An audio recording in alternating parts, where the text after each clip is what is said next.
I'll now give the floor to the representative of Greece. Allow me to start by thanking China and Foreign Minister Mr. Wei for selecting this very important topic and for convening this timely debate. And I also thank the Secretary General for his very interesting remarks. Mr. President, 2025 signifies a landmark year in the history of the United Nations. As we are preparing to celebrate its 80th anniversary, it's becoming more difficult to meet people that can remember a world without the United Nations, a world shaped by the horrors of the two world wars. Therefore, it is necessary to prevent, among future generations, the risk of oblivion of the devastation that preceded the creation of the organization through highlighting its accomplishments in the promotion of international peace and security, sustainable development, and the protection of human rights. It is also a good moment to take stock of multilateralism and global governance at present. Mr. President, no one can deny that our world is facing new, complex global challenges at a scale unthinkable in 1945, from wars and increasingly military expenditures to hunger, poverty, and unequal development. The permanent crisis in the Middle East, Russia's invasion of Ukraine, and the grave political and humanitarian crisis in Sudan, Sahel, Yemen, DRC, Haiti, and elsewhere are just a few examples of the serious threats of global stability in the UN Charter.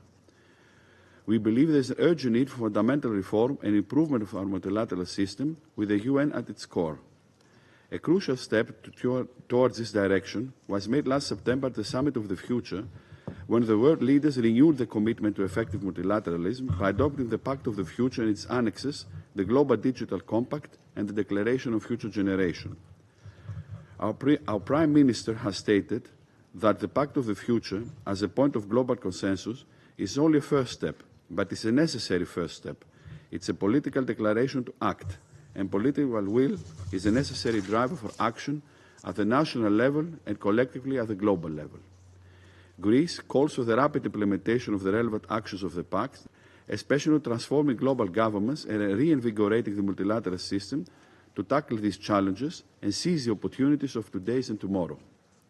In this context, a reform of the central pillar of the international peace and security architecture, namely the Security Council, is also needed. We support any model of reform that is fair, strengthens the UN as a whole, and transforms the Security Council to a more democratic, efficient, representative, accountable body adjusted to the realities of the 21st century. We are convinced that these goals would be achieved through the enlargement of the Security Council, both with permanent and non-permanent members. We also call for strengthening the relationship of the Security Council with the General Assembly in order to maintain better international peace and security. Mr. President, during the intense negotiations of the Pact of the Future and beyond, Greece insisted that it was necessary to go back to the basics of the UN Charter, such as the peaceful settlement of dispute, the respect of international law, and the rules and principles of the Charter. These are core elements of Greece's participation to the Security Council and the necessary foundations of peace and prosperity across all nations. At the same time, we need to safeguard fundamental rights and freedoms, democracy and the rule of law in an increasingly authoritarian, dangerous and contested world where human dignity is progressively challenged and where war becomes more prevalent on a greater scale. Let me also stress that one of the Pact's significant achievements is the first global recommitment to nuclear disarmament since 2010. We stress the need this to serve as a basis for upholding and strengthening the international non-proliferation and disarmament architecture with NPT as its cornerstone. Mr. President, Greece recognizes the need to narrow the development divide and especially the digital divide. Peace and security cannot prevail in the absence of development and growth. Greece focuses its development efforts and allocates aid, including through capacity building, transfer of know-how and expertise, with the aim of contributing to the reduction of poverty and inequality in the world, the consolidation of peace and security, and in order to tackle the root causes of migration flows. We also believe that artificial intelligence offers tremendous opportunities for achieving the SDGs, and we are actively engaging to the discussion of the global governance of AI at the UN and other fora.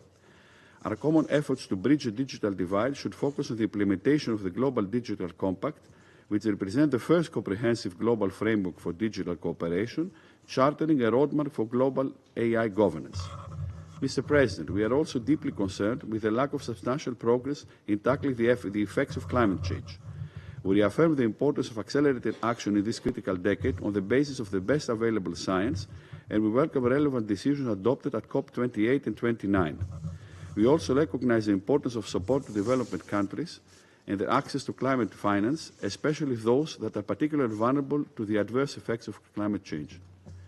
Mr. President, in closing, let me underline that the upcoming celebration of the 80th anniversary of the UN serves as a moment of collective reflection on the accomplishments of our organization, a reiteration of a common belief to its core values and principles, and a time to begin reforming global governance and the multilateral system.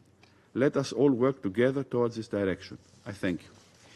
I thank the representative of Greece for that statement.